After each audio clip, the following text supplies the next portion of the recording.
Olá, aqui é o Rodrigo Introvini da empresa Oeste Veículos e a nossa empresa também é parceira nessa iniciativa do documentário Na Rota dos Pioneiros aqui de Tangará da Serra. E a gente quer aproveitar essa oportunidade para parabenizar os pioneiros e as famílias dos pioneiros que engrandecem essa nossa cidade. O pioneirismo em Tangará da Serra tem uma grande importância na história aqui da nossa cidade. A partir de agora, vamos conhecer um pouco da grande história dos nossos bravos pioneiros em Tangará da Serra, estado de Mato Grosso. A ocupação da região onde está inserido o município de Tangará da Serra foi um desdobramento da Marcha para o Oeste, política de interiorização do governo Vargas durante o Estado Novo, e dos incentivos concedidos pelo governo de Mato Grosso, a partir da segunda metade da década de 1940, para a ocupação do Estado.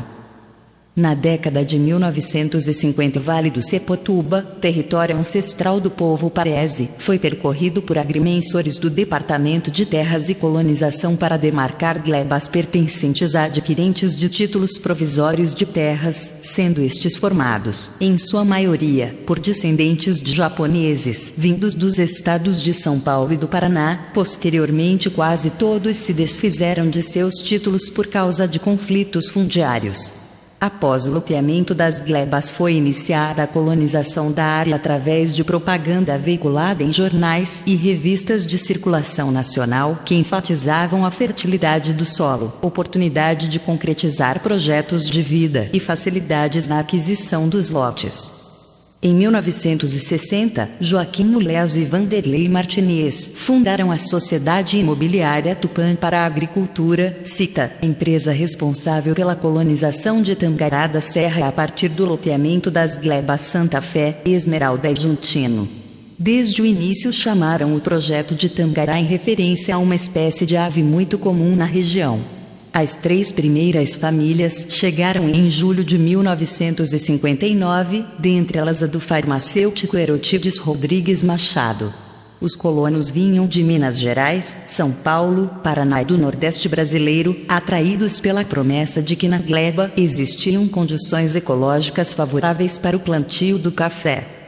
A maior dificuldade enfrentada pelos desbravadores era a transposição da Serra Tapirapã. Após deixarem mulheres, crianças e a mudança em Nova Olímpia, os homens marchavam a pé até Tangará da Serra durante 3 dias, pois não existiam rodovias que permitissem a subida da serra pelos caminhões.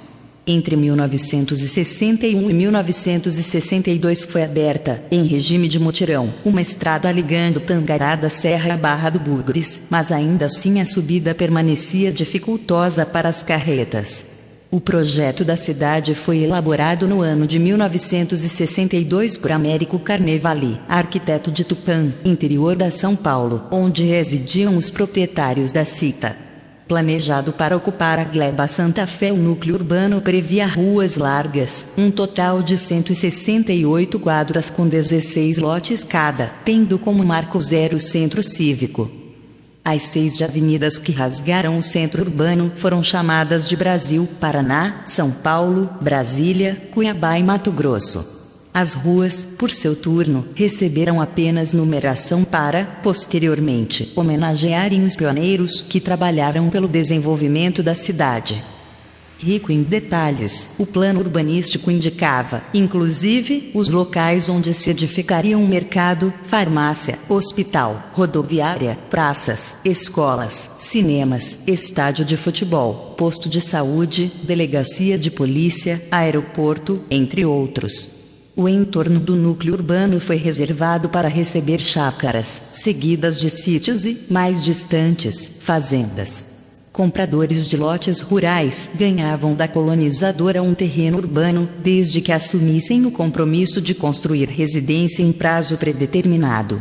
Todavia, a configuração desenhada por Carnevali acabou sofrendo modificações na medida em que levas migratórias se estabeleciam em espaços não previstos na planta original. Lei N. 3.687 criou o município de Tangará. Em janeiro de 1969, Tangará da Serra foi transformado em distrito de Barra do Bugres. Nessa mesma época, surgiu um movimento emancipacionista impulsionado pelo prefeito de Barra do Bugres, José Amando Barbosa, que defendia a transferência da sede do município para Tangará da Serra. As desavenças entre as duas localidades, que existiam desde a chegada dos primeiros colonizadores, culminaram com a sanção da Lei N. 3.687, de 13 de maio de 1976, que criou o município desmembrado de Barra do Bugres e Diamantino.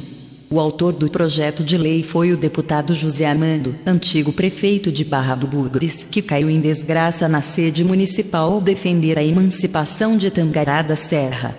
As indisposições entre barra-bugrenses e tangaraenses podem ser evidenciadas nos apelidos pelos quais costumavam se referir. Os primeiros chamavam os segundos de macacos por morarem no platô, enquanto estes nominavam aqueles de tatus por viverem na baixada. A emancipação de Tangará da Serra coincidiu com a chegada de uma segunda leva migratória ao município, sendo esta formada majoritariamente por famílias procedentes do sul do país, mais capitalizadas e com experiência no trabalho agrícola mecanizado, o que transformou a região em importante polo agrícola e valorizou significativamente suas terras. Resenha do doutor em História e mestre em Geografia, UFMT, Marcos Amaral Mendes, integrante da obra História e Geografia de Mato Grosso, de autoria do mesmo.